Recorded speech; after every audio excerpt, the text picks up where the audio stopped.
Hey everyone, this is Chris from Thrust Flight. Our video today is going into the essentials that you need in your flight bag to begin training. One of the first things that we need as a pilot in our essentials is our headset. So need to be able to communicate with tower, with ground, with other airplanes, need to be able to hear our student, or if you're a student, hear your CFI. And so the way we do that in the cockpit is with our headset. And it gets very loud in those cockpits, so this really helps bring down the noise. One thing to remember with headsets, so this is a David Clark headset. If you do ZTA here with us at Zero to Airline, at Thrust in Addison and Denison, we provide you with these David Clarks, which are great headsets. But if you choose to upgrade it to one of the noise cancelling headsets, the only thing to remember there is bringing spare batteries with you. They operate on batteries to get that noise cancelling, so you don't want to, be up flying around talking to tower.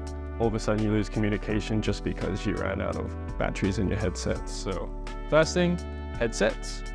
The next thing I would mention for pilot essentials going in my flight bag, and especially as a student, is you need your logbook. And so we outfit our students with logbooks day one. You need to log the required time for training, for ground instruction, and for flight time. And so pilots do that through logbooks, either physically or sometimes in their electronic flight bags like ForeFlight, Garmin Pilot. They will have ways that you can log your time that way. And so when you're a student, you have to be flying around with your logbooks with the required endorsements. Once you get your private pilot license, you don't technically need your logbook anymore because you had your certificate, but until that moment you need to be flying around with that logbook. Next thing I would mention for an essential is actually a note-taking device. So there's multiple different ones that you can use.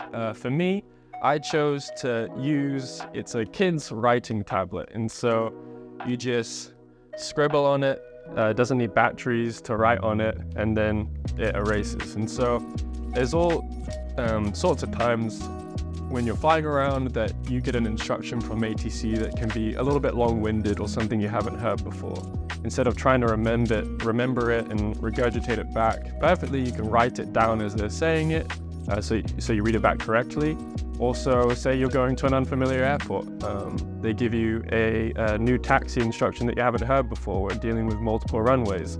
Being able to write that down in the moment is really helpful with staying ahead of the plane and getting to where you need to go. So you don't have to use something like this.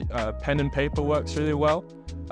If you choose to use an iPad as your electronic flight bag, I will say, you've got to have that Apple Pencil, whatever it is, with you. So it's another layer of preparation, right? So you have to make sure your Apple Pencil's charged, where if you're going old school, pen and paper, pencil and paper, that's not really going to fail you ever. And so that's just one thing to note about those electronic flight bags.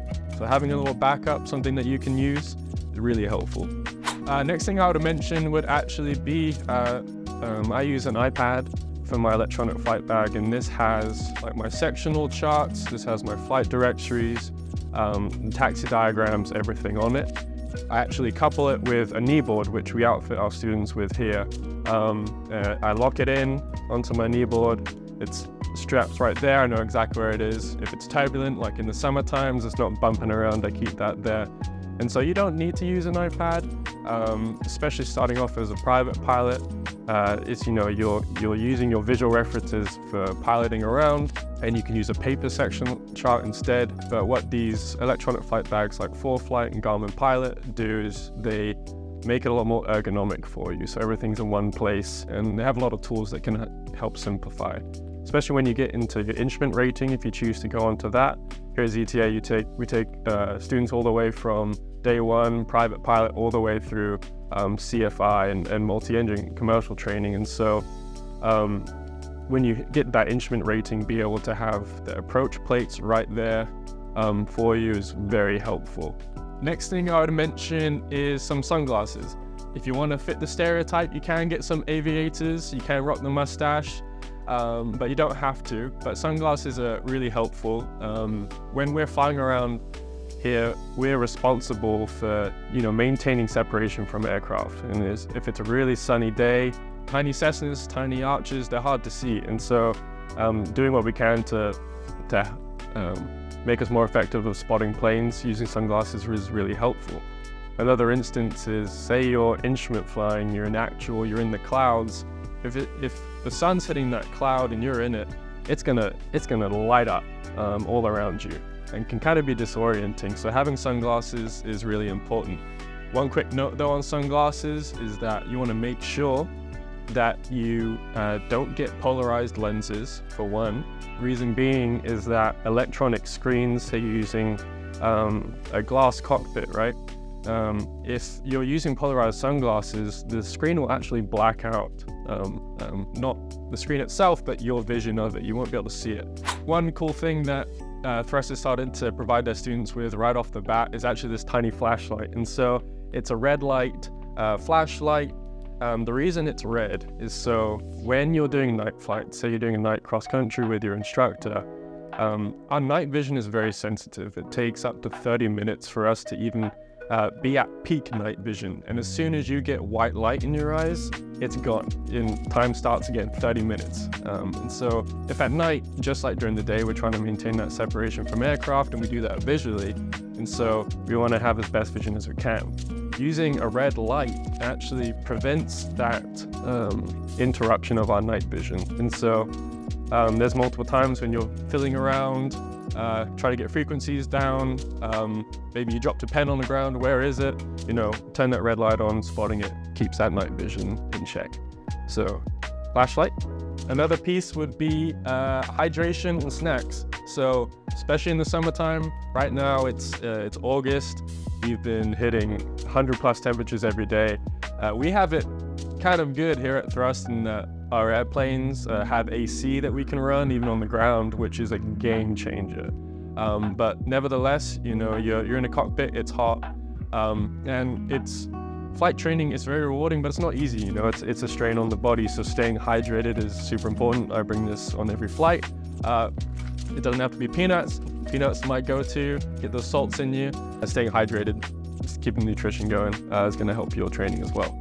So yeah, flight training, knowing how to get started can be a little bit of a daunting idea. If you decide to come train with us at Thrust, doing a zero to airline, day one, we outfit you with everything you need to get started. So we give you that logbook, we give you the headset, foggles, knee board, that flashlight. So day one, you can hit that flight line with us and start your training. You don't have to just do tons of Google searches of what do I need in my flight bag? Do I have everything we need? We're covering all that for you. Just show up, ready to train here at Thrust. Great, well that's everything. That's our essentials that we bring in our flight bag. Thank you for tuning in today here at Thrust. If you have any questions at all, please just feel free to comment them down below. And don't forget to like and subscribe. It helps us out and helps bring you great content as well. So thanks again.